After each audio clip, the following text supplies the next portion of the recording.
Welcome back to Agranak Studios. Today we're going to be gazing at the Castles Crusades Starter Set. I'd pre-ordered this with my own money some time ago, as I've been interested in Castles Crusades for quite some time. The one thing that kept me from purchasing the core books in the past was, well, the art. It's good, it just wasn't my thing. The best way to describe it from my standpoint was that it looked like it was too real, almost like a photograph that seemed to have been traced. So it didn't appeal to me. Some would say that Elmore, Caldwell, Brom, and even Frazetta are the same, and I would disagree. Those have style, where the main C&C books seem to be so refined that it's just kind of off-putting. You shouldn't say that. That's off-putting. You should be off-putting. That's just me. Beauty is in the eye of the beholder, of course. Then I saw the artwork for the C&C Starter Set, and man, I loved it. The cover art is by Justin Gerrard for the main cover, and 2 of the 3 books within are by him as well. And the final cover for the adventure is by Anato Finstark. Justin Gerrard did almost all the covers for the Land of Eam. You can watch my overview of the Land of Eam in the card here, or there's a link in the dungeon. And I love Justin's art style, so I pre-ordered this solely based upon the art. As it has been well said, you can't judge a book by its cover, but you can sell those books based upon their covers. All right, let's jump right in. Here is the box. It's a normal size. I think that's like 2-inch sort of size of box. There's some description on the back. And yeah, what you get when you open up this box. So half the box is air, half the game itself. They threw in some random dice that were probably purchased from a manufacturer in China. More on that later. Here are the dice. They do look cool. It's red and black with gold numbers. There are 3 books, one on character creation, one on directing the game, an adventure called Into the Dark, and then they threw in a generous amount of character sheets. 3, to be exact. C&C and Troll Lord games have been around for a while, since the early 2000s, and have a loyal following. They developed their game based upon the OGL that had recently come out at that time, and like Goodman Games and Dungeon Crawl Classics, they used D&D 3rd edition as the basis for the system. I did hear that after the OGL debacle a few years back, they produced new text for the game, the main Castles and Crusades game, taking out all or most of the jargon that would be associated with Wizards of the Coast. So good on them. Though the framework is much the same, the explanation of the game concepts are different, at least in this starter set. Let's look at the character creation booklet, written by Jeremy D. Farkas. You get your basic fanfare with most RPGs, introduction, and what is a role-playing game, etc. It has a nice walkthrough of an example first adventure. Then it gets into making your own character, how to roll up your stats, the character classes, which include the cleric, the fighter, the rogue, and the wizard. There are 4 character races: dwarves, elves, halflings, and humans. To gain a better grasp on the game, I created a character using one of the 3 character sheets included. YouTube, meet Torvin Ironshod.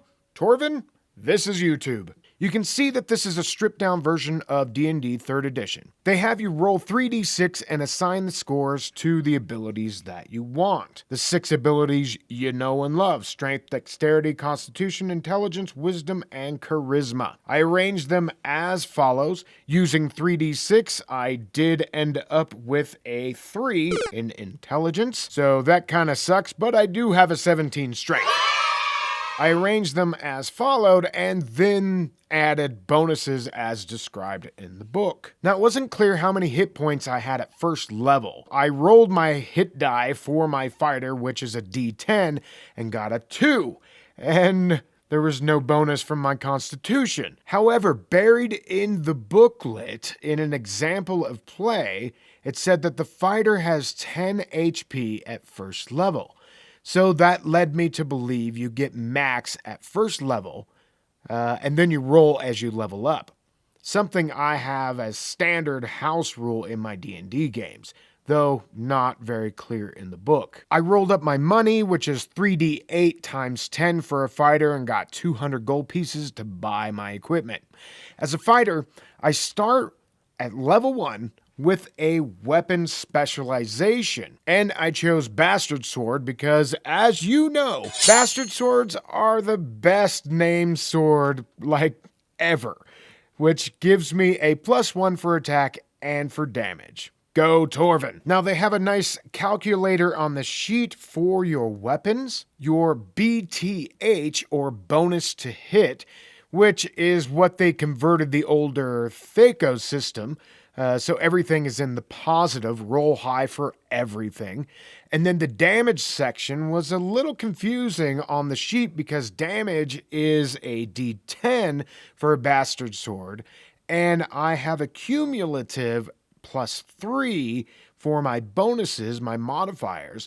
The confusing part was the total, where it made sense over here for my to hit because I have that BTH of 1, and then my modifiers equaled 3, which gave me a 4. The total didn't make sense for me here. Maybe I'm supposed to put D10 +3 in that section. Seemed a little redundant, so I'm not sure. Maybe I missed something. If you know, let me know in the comments. So I bought a chain shirt and a large shield, which gave me an AC of 14, and with the shield it's 17. Not bad. I purchased some clothes, otherwise I would have been naked with just a chain shirt on. I got 1 week worth of rations, a tinderbox, boots, water skin, 10 torches, and that left me with 35 gold and 2 silver. As a human, I get 3 prime abilities, and as a fighter, I have to make one of those prime abilities strength. I chose dexterity and constitution for the other 2. The rules state that your base difficulty for a prime ability is 12, and for non-prime abilities, for me in this case, intelligence, wisdom, or charisma, that base is 18. And I really dig that concept. They have an algebraic sort of equation for determining your target number. That is, if it's not a static AC like when you're fighting a monster. CB, which is your challenge based, is based upon your prime abilities, whether you have it or not, and it's either a 12 or an 18. The CL is the challenge level determined by the Castle Keeper, aka the Game Master or Dungeon Master, which gives you a total CC or challenge class. This is the total between your challenge base and your challenge level. For example, if the Castle Keeper has my character with a prime strength CB of 12, needing to topple over a statue with your strength, he might add a +3 CL, so the CC is now 15. So I need to generate a 15 or more with a D20 to topple over the statue. At first it seemed real mathy and kind of, I don't know, algebraic, but it's really simple concept. You either have a 12 or an 18. The Castle Keeper gives you another additional to beat. You add those together, roll the dice, meet or beat. Done. So using that example, rolling my strength, I roll this D20, add a +2 to it. I need a 15 or more. I did not make it. I rolled a 10. Simple. Now, like I just said, if you're fighting a monster, basically you meet or beat the armor class of the creature to hit it and do damage based upon the damage value and any bonuses of your weapon. Basically, post turn of the millennia modern D&D. Dungeon Crawl Classics uses it, Shadow Dark uses it, and there's even an optional rule in Old School Essentials to use Ascending Armor Class. In the book, there are class perks such as weapon specialization for the fighter, but no feats or skills to deal with, something I love for a D&D clone. It's straight to the point. So the 56-page character creation book takes you through, of course, character creation, how to play equipment and spells. They use the Vancian cast and forget method for spells, which is what they call it. That's not my words. Which, if you've watched my videos for long, you know that I don't prefer that method, but easily homebrewed out. At the end, there's a handy spell reference. And there you go, 56 pages. The Directing the Game book gives the Castle Keeper all the minute details in a 32-page booklet and includes monsters and magic item descriptions. The final book is a neat little adventure that has its roots in a tropey traditional adventure. That's not a bad thing in my book. I like the tropes. I like classic fantasy the way that I was introduced to it. I don't need the wizard to not be a wizard, but actually be some sort of elephant creature that casts spells by picking its butt and sniffing it. I just don't need anything like that. Give me the classics, that's what I want, and this adventure delivers that. The basic premise is go and take out the giant and goblin threat in the dark forest that rests near a village. It's a 22-page booklet that really could have been boiled down into about 10 pages or so. However, in their defense, it is teaching the Castle Keeper how to run the game in detail. There's some maps at the end, and there you go. Let's talk about production value. The books are glossy, and this is a perfect bound book, which means that the pages are glued together. I guarantee this will not hold up to years of use. Staple bound would have been a much better choice, especially for the smaller size books. And you can see even in the gluing process, it's kind of crinkled the pages. You can hear it there. And all three books are like this, so I'm not sure that I just got a bad one or not. Now, Trollord Games has touted in an email that they would not be affected by the tariffs due to printing everything in the USA. In fact, each of these booklets state that it was printed in the United States of America. And we've recently gotten word that Trollord Games has acquired a printing facility and that you can donate to help them make it a reality. Now, in the last 10 years or so, it has been proven to me that America is a crap place to have things printed. China and other countries like Sweden, think Free League products, are light years ahead of any American competition currently. To put it all out there, I want to buy American when I can, but if it is poor quality, I'd rather go to any other place. At the end of the day, I require quality for my hard-earned money. This box set is just flimsy.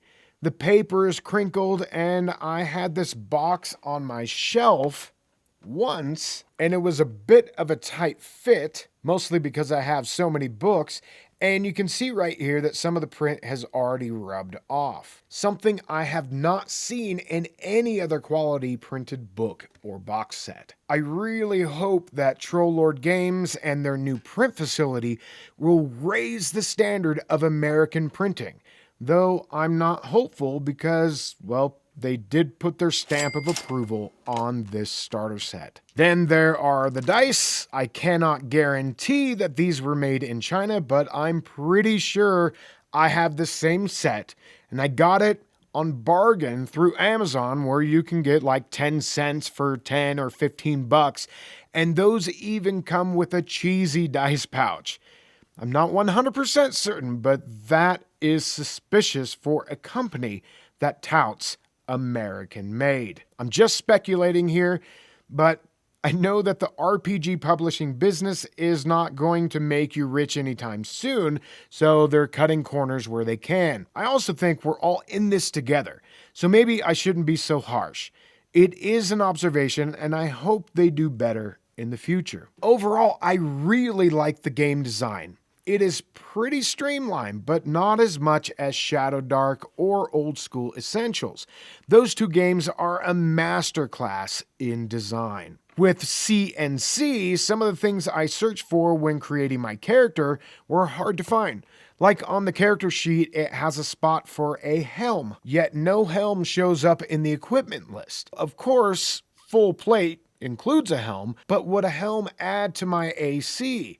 Like the shield does? That doesn't seem to be clear. Then again, it could have been buried in the text or an example somewhere. So I think the text needs a little bit more tightening up, but I do love the streamlined 3E feel I get from this game. The concepts are easy to grasp, and for someone that may be looking for another system besides D&D 5e, this is as solid as they come. I may purchase the core set in the future just to compare game rules and print quality. Let me know if you would be interested in that. Did you get the starter set? What do you think of it? Do you have the main game? Would love to know your thoughts on that. If you would like to help me make more videos like this, consider supporting Agranak Studios by becoming a Patreon member. There's a link down below. And get bonus content like sneak peeks into my own products, adventures, and dungeon maps. Also, those of the Red Hand tier or above get an Agranak Cult patch sent out to you by yours truly. Thanks for stopping by Agranak Studios today, and we'll see you on the next one. Later!